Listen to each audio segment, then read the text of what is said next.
Hello, 7th graders. I hope you've had a beautiful Eid. This week, we're going to be continuing Lesson 2, Chapter 9, Lesson 2, Population and Community. We're doing Part 2, Community.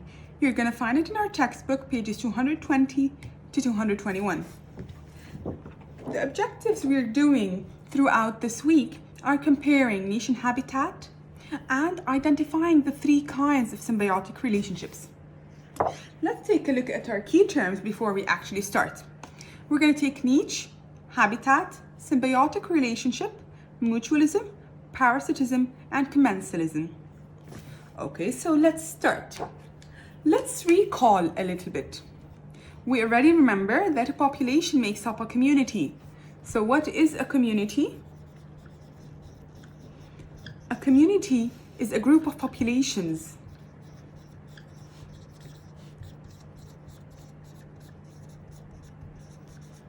in an area. So this is technically a community. We already remember the things go from individual to population, community. What next? Can you remember? After community, we have ecosystem, and finally, the biome. Let's refresh our memory a little bit before we actually go into the lesson. An individual is one member of a population of a certain species. A population is a group of the same species living in an area. A community is different populations living in an area. An ecosystem is made up of all the communities and populations. Okay, so what's the difference between an ecosystem and a community? A community is made up only of the populations. An ecosystem is made up of all the abiotic and abiotic factors. And the biome is the geographic land that holds this ecosystem together. Okay, so we recall that a community is different populations in an area. Let's look at how these populations interact in this community. Let's take a look at a freshwater biome, a pond. The pond that we have here has many creatures: raccoons, ducks, geese, plant, fish, turtles, insects, algae, and much more. All these populations interact in the lake community in different ways. Okay, so let's look how they interact. Take a look at the turtle. Turtles eat fish, insects, plants. So here the fish, insects, and plants are harmed, but the turtle benefits. Also, ducks and geese, they might eat plants and insects, or fish that eat other fish or eat insects or plants in the water, while raccoons eat other fish too. What is actually breaking my heart are plants. They make their own food, they use photosynthesis to make their own food, but then they're eaten by other creatures. Also in ponds. So these are some examples of how living things interact in a community, the pond community we're talking about. So we can conclude that populations affect their community by the ways they interact, because different populations have different ways to stay alive and reproduce. Let's take a look at 2 very important keywords in our lesson, a niche and a habitat. Let's start with the habitat. A habitat is a physical location where an organism lives, can find food, shelter, and protection. We can say a habitat is a place where an individual can find food, shelter, and protection, things that are needed for survival. So all organisms not only have a habitat, but a niche too. A niche is a unique way an organism can survive, obtain food, shelter, and avoid danger in its habitat. We can say a niche may also involve what an individual eats, how it interacts with other living things, and also how it interacts with non-living factors. Let's take a look at teachers, for example. Miss Rania, I've taught for a long time in our school, and I go to the same office every morning. So this is my habitat, the office, my school.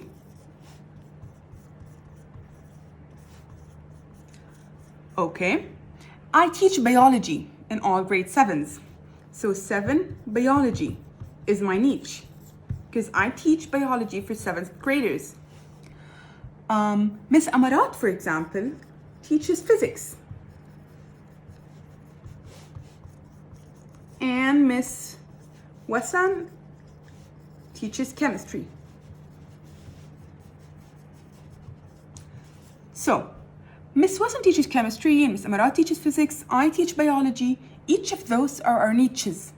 We all live in the same habitat, our school, but we all have our own niches.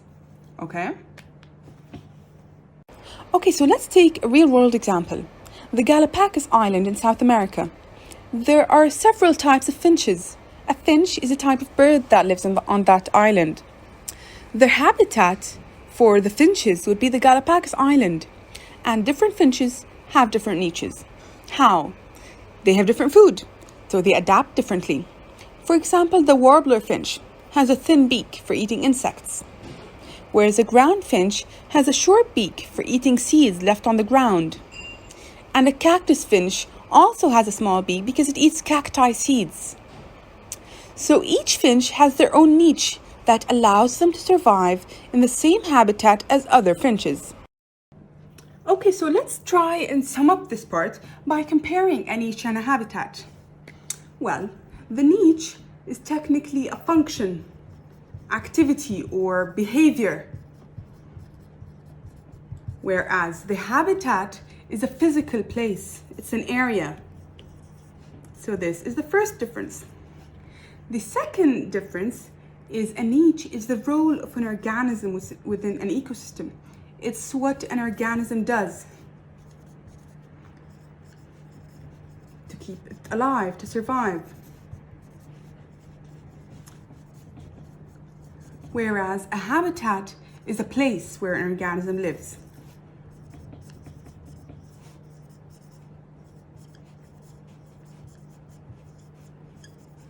I hope niche and habitat are clear before we go to complete our second objective, the symbiotic relationships. Okay, so like I mentioned earlier, each population has different ways to interact. Some organisms develop relationships with other organisms that help them survive. These relationships are called symbiotic relationships. Symbiotic relationships are relationships in which two different species live together and interact for a long period of time. There are technically three types of symbiotic relationships depending on who benefits from the relationship. For example, mutualism, the first symbiotic relationship we're going to discuss. It's where both organisms benefit. They are both benefiting, unharmed, and it's an amazing, simple relationship where we're going to look at examples in a while. Commensalism is where one is benefiting, the other is mostly unharmed. He's unaffected, doesn't care. Everything is okay. Parasitism is the most toxic symbiotic relationship. As one species benefit, one species is happy and benefiting, the other is harmed.